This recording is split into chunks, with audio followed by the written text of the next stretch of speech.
fresh back from D.C. calling the game that we were just talking about for the past few minutes, Michigan and Duke with Dan Schulman. I love listening to the two of them together. Jay Bilas back here on the program. How you doing, Jay? Good to see you, bud. Sir. Good to see you guys. Thanks for having me. What an environment, huh? What was it like in the so-called neutral site, Jay? It was like calling a Final Four game in an Elite Eight site. Cool. Because it was a Final Four game. If Michigan and Duke wind up playing each other, it's going to be in Indianapolis at the Final Four and likely the championship game if those two were to hold serve. But to have that kind of game in February is extraordinary. And, having 1 versus 3 and then 2 versus 4 on the same day. It was like a Final Four. It was like a Final Four.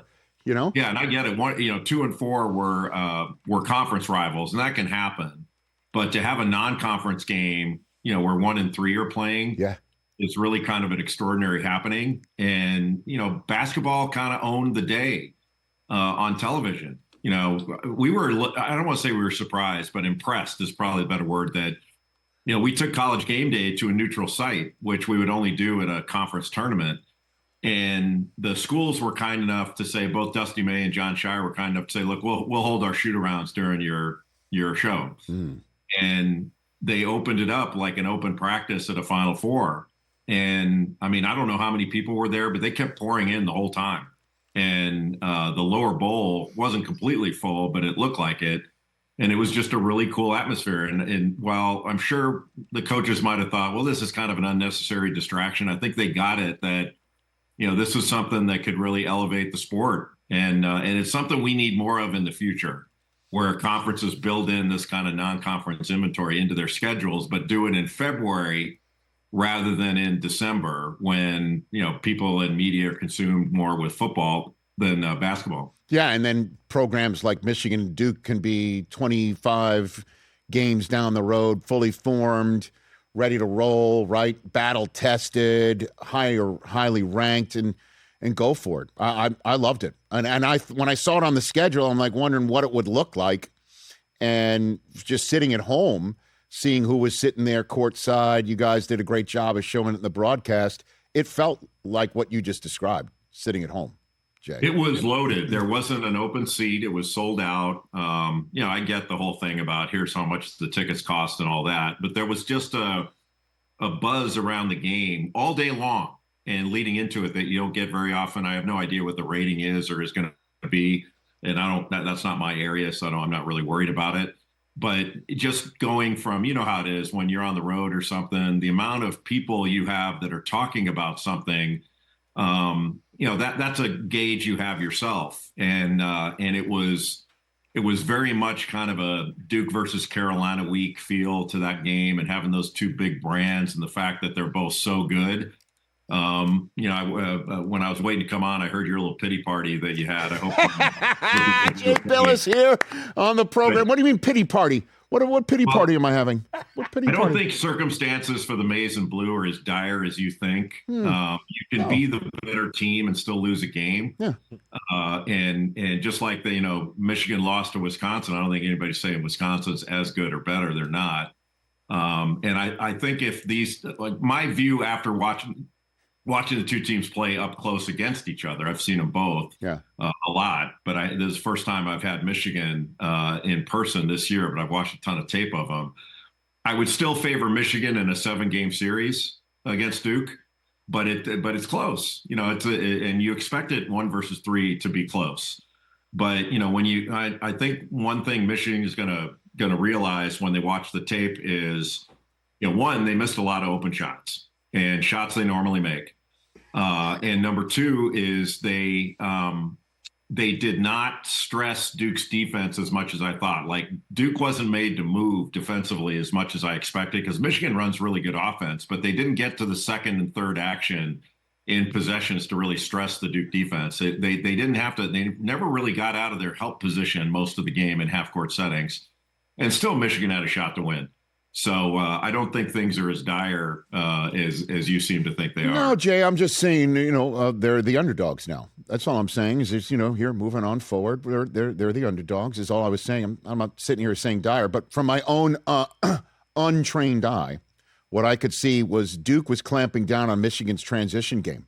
Usually if you miss a shot against Michigan or you make a mistake or a turnover, it's 2 points the other way in a blink of an eye. And I didn't see that a lot either. So what did Duke do to Michigan that other teams have had trouble doing or can't do?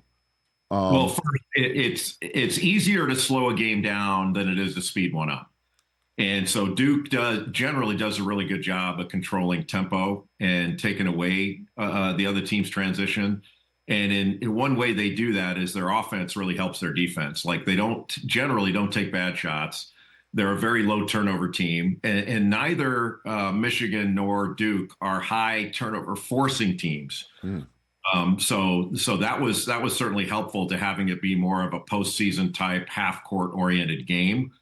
That was a big part of it. But I think what Duke did best in having a chance to beat Michigan and ultimately doing it was they rebounded really well on the defensive end. They didn't give a lot of second shot opportunities, which Michigan's really good at creating second shots.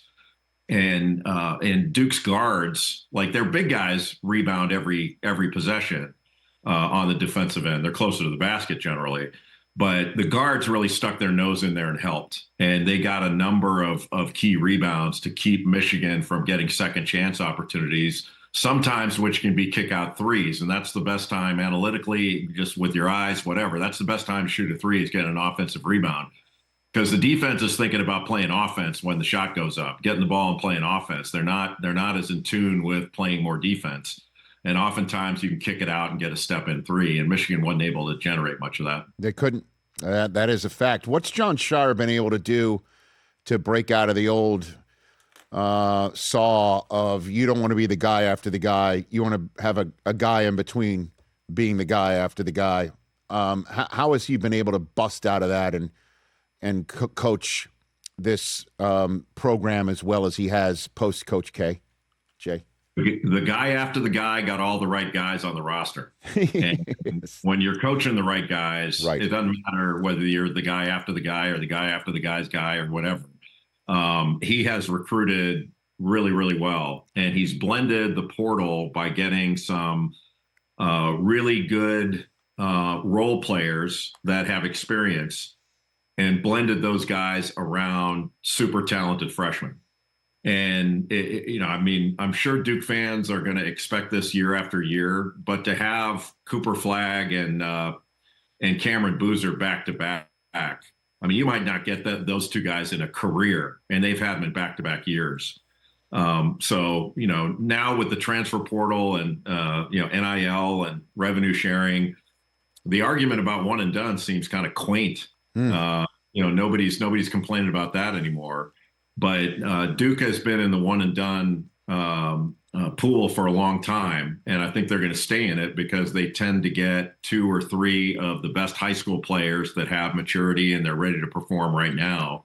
And we're in the midst of maybe the best year of freshman productivity and maturity that I've ever seen as far as the depth of it. We've always had really good freshmen at the top of the heap, but this heap is bigger than I've ever seen. And heck, while college basketball fans were clutching their pearls and complaining about Charles Bediako coming from the G League to play for Alabama, 3 freshmen had over 40 that day that he played his first game. And I'm like, why are you worried about some G League guy that's scoring 10 points? You got guys scoring 40 out here. It's fantastic. Hey, you made it all the way to the end. Thanks for that. Check us out every single day streaming live on Disney Plus and the ESPN app 12 to 3 Eastern.